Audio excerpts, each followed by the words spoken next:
vintage beauty techniques that I still use today that your grandma and great-grandma were definitely doing.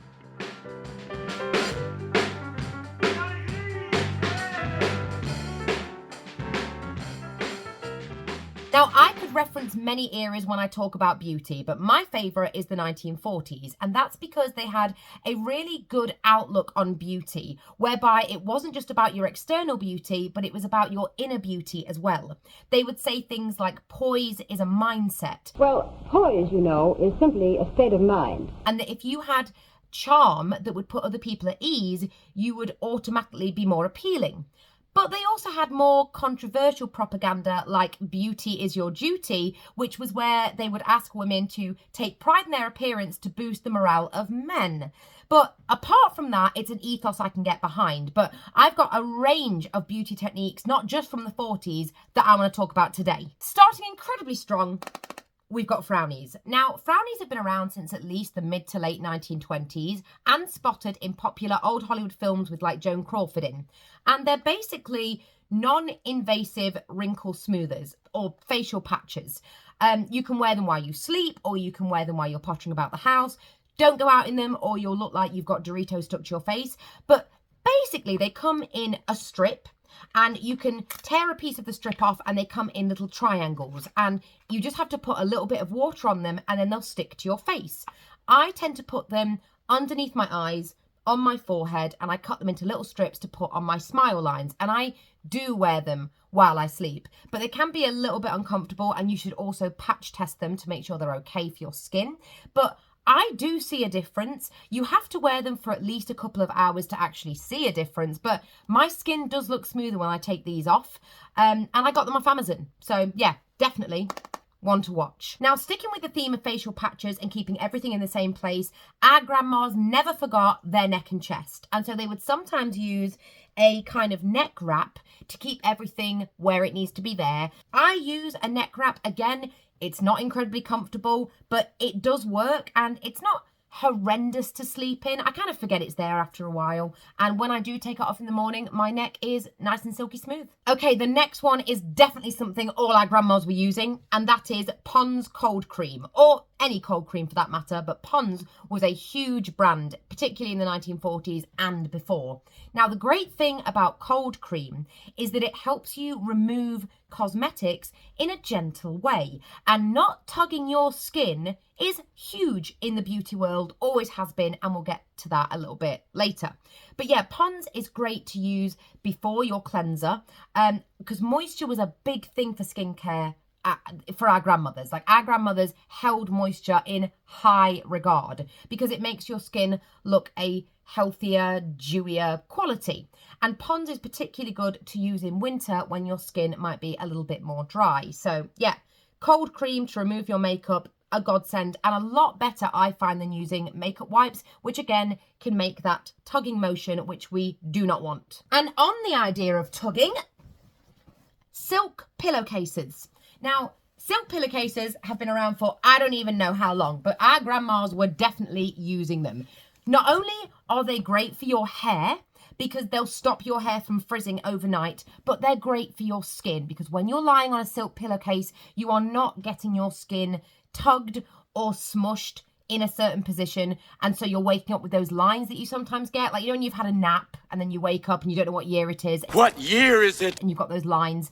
Usually that's because your face has been like smushed whilst you sleep. If you use a silk pillowcase, that will no longer be a problem. And also, they look kind of bougie, so there's that. And on that vein, we've got a silk headscarf. Now, I'm going to talk about hair for a second here.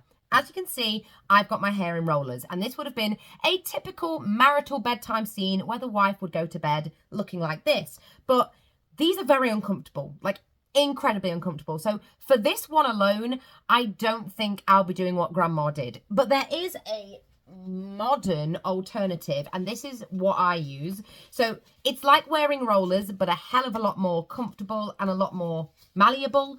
You just kind of put it over your head like this and you wrap your hair around it. So it's still a heatless technique to curl your hair, which I'm all about, but it's a lot more comfortable. But we're not doing this because we're about 80 years before this was invented, so bye-bye to that. So back to the silk headscarf. because rollers are a bit of a nightmare, and even though you've got your silk pillowcase to help your hair from frizzing, I still use a headscarf just to keep everything neat and tidy. I slept in a headscarf last night, and as you can see, everything stayed pretty much where it needs to stay. So what I do, I get it into a triangle shape, and I kind of put it over my head like this, and then tie it so that everything stays where it needs to be. You're not going to look super glamorous, but what do they say? Go to bed ugly, wake up pretty. That's been a thing literally forever. Okay, so I'm not doing incredibly well there, but I've basically created myself a little bonnet. Now, you look crazy, but it does work and it does keep everything together. So that's another tip for you. Now, we already know the importance of not tugging our face. So when you use your flannel, please make sure you are not scrubbing like crazy, especially around your eye area. Our grandmas would have used a much more gentle technique. So circular motions like this would have been, you know, something you would have seen. So it was very gentle, it was very poised, and that's how we should treat our skin. So remember, if you do have a flannel, make sure you are careful with yourself. And after your skin is completely free of cosmetics, this is a trick that I really, really like. And I do it not every single day, but often enough. And Joan Crawford used to do this actually. And it's submerging your face in ice water. So if you have like a nice basin type thing or just a bowl, fill it with ice water and just go to town. It really does freshen up your face. So if I have makeup on to make videos or whatever, but then I'm going out later and I want to redo my makeup, so I take it all off and start again, in between starting my makeup again, I will always bathe it in ice water because it kind of feels like it's giving my skin a bit of a reset, and it will also help with any swelling you might have. Now, here's one that I definitely stand by, and my own nan taught me this, and that is the power of blotting. So when you put your lipstick on, in the 40s, they didn't use lip liner. So you would see that the lipsticks were a bit more angled because you would just use this to line your own lips, but you might use liner regardless. After you've put your lipstick on, if you don't blot, it's very liable to smudge as the day goes on because there'll just be leftover excess lipstick that, you know, can't really stay on there, so has to go somewhere. So it will smudge and it will ruin the lining of your lips and you'll just look a bit of a hot mess. So blotting is basically, after you've put your lipstick on, you take a piece of tissue paper and you bite into it. Well, you don't bite into it, but you like that. And another technique they used to do is when you put your lips over it, or you do this and you put the tissue over your lips, you actually powder over the tissue, because again, that will help remove any lipstick that doesn't need to be there. But my nan always used to teach me two ways of blotting. So first you would, and then you would do the finger trick. And that way you get a little, if you get a little red ring around your finger, that could have ended up on your teeth. So we don't want that. So yeah, make sure you blot with your lipstick. Another beauty technique that I absolutely love that I think is really simple is putting perfume on your hairbrush. I don't know why I never thought to do that, but I think that's a really nice way of making you just smell really lovely. And because I get a lot of rashes. I mean, you can see there, I get rashes on my neck, and I have contact dermatitis, so my skin is super sensitive. So sometimes putting perfume on is just a no-go. But putting perfume on my hairbrush and then brushing my hair, genius. So yeah, I do that pretty much all the time. And also on the hair thing, getting a paddle brush. Now, this isn't actually a paddle brush, but paddle brushes they have much softer bristles, so that when you brush through your curls, you are not damaging the integrity of the curl, and you get a lovely smooth look. They help with like frizz and things, and they keep everything together, so it's much easier to style.